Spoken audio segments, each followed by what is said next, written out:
the winner of the 2013 Telstra Young Businesswoman's Award is Kelly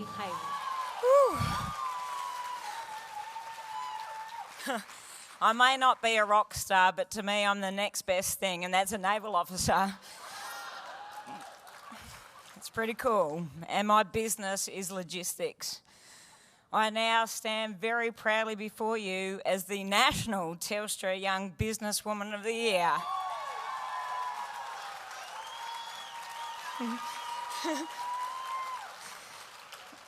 I have to say that winning the WA award felt surreal, so someone might need to pinch me, gently please, because I am completely blown away. In fact, I was so convinced that I wouldn't win that as a mad Carlton supporter, no booze, thank you, I promised to switch allegiance to Collingwood if my name is read out. Sorry, my mad Collingwood family, but that is never going to happen. My sincere thanks to Telstra, Commonwealth Bank and News Corp and the judges for this honour and remarkable opportunity. And congratulations to the other finalists. It has been such a privilege to share this experience with you all and hear your amazing and inspirational stories. I promise my thank yous won't be as long as last time, but I would like to take this opportunity to thank my support crew, Rear Admiral Barrett, our Fleet Commander, Commodore Houghton, Director General Surface Ships, and Lieutenant Claire Dempsey. Thank you for taking time out of your extremely busy schedules and coming here to support me.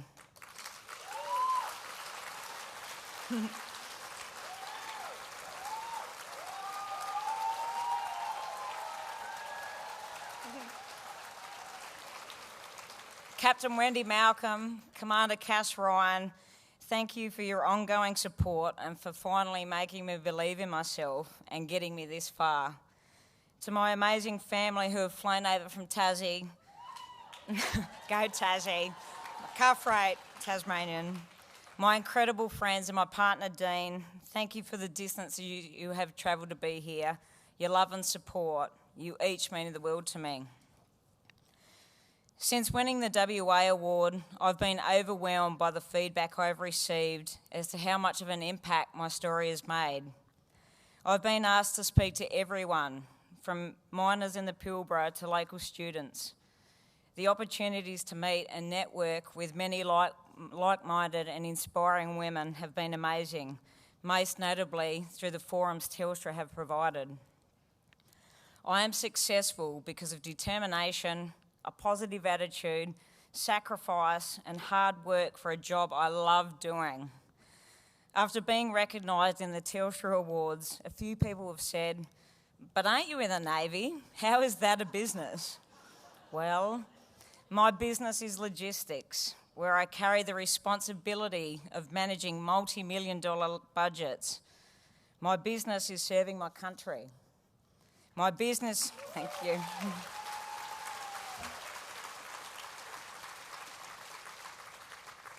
My business is making sure our warships and people are supported to fight and win at war and at sea. My business is my people and ensuring I motivate, lead and inspire them every day. I am so extremely proud of the Navy and of what our men and women achieve every day serving this great country.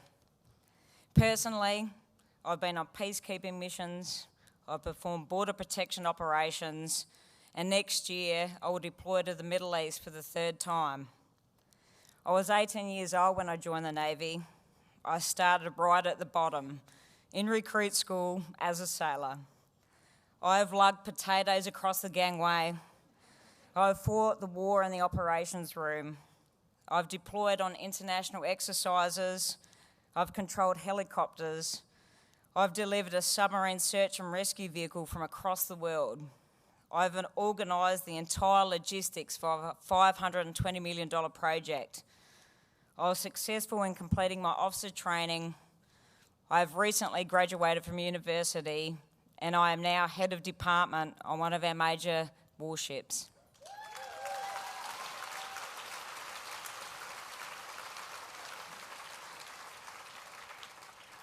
Joining the Navy was one of the best decisions of my life. My story shows what can be achieved by a woman in the Australian Defence Force or any career, no matter what challenges life throws your way.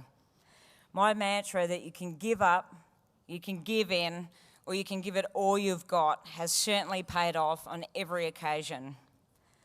I'm a person who is committed to giving back to society and doing all I can to inspire others. Since winning the WA award, I've engaged with Lifeline, and I am honoured and thrilled to say that I'm now one of their ambassadors.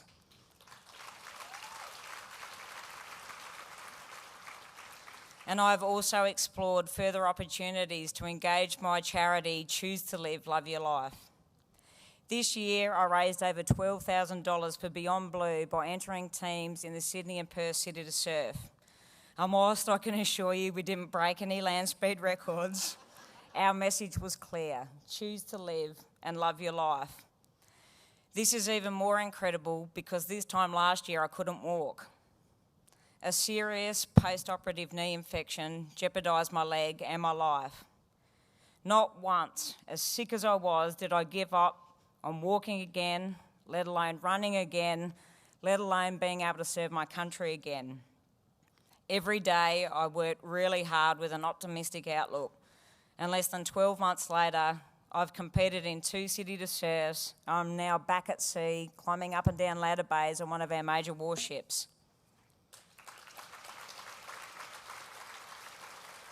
Although I've clearly still got a bit to do in the physical department, but I'll get there. From a physical struggle to an emotional one, earlier this year I stood in Fremantle at a funeral for my great mate Mick, who had taken his own life. His amazing 13-year-old daughter spoke about what a wonderful father he was, how much he loved him, and how much he would miss him. It took me back to when I was only 8 years old, to a church in Burnie attending my mum's funeral. After 27 years, I still remember that day. I was sad, I was hurt, I was angry, I was confused, and I had too many questions that would never be answered. It feels like just yesterday that I lost my mum to suicide, and I don't want any more children standing at funerals for parents who have chosen to take their own life. I'm not ashamed that my mum took her own life. I just wish she had made a different choice so she could be here to share my life's journey.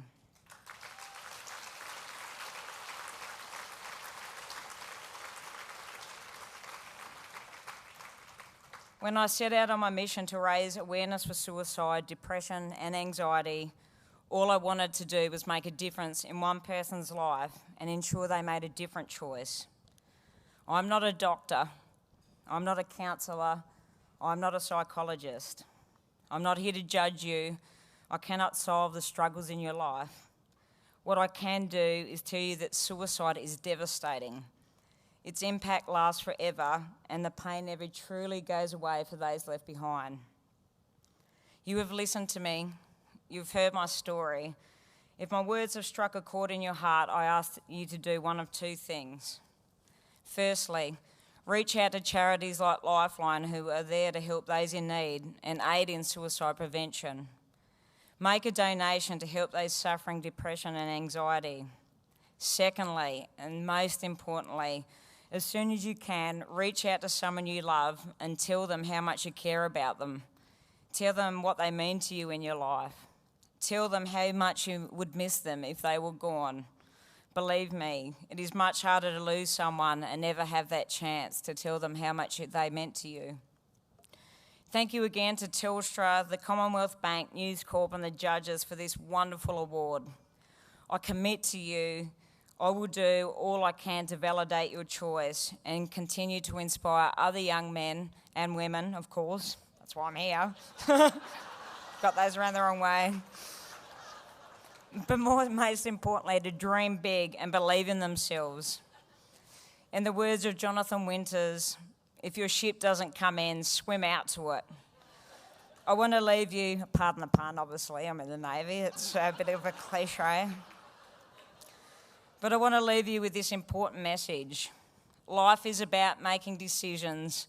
It's about making choices. So I ask you, choose to live, love your life, and let's prevent suicide one precious life at a time. Thank you for listening to me.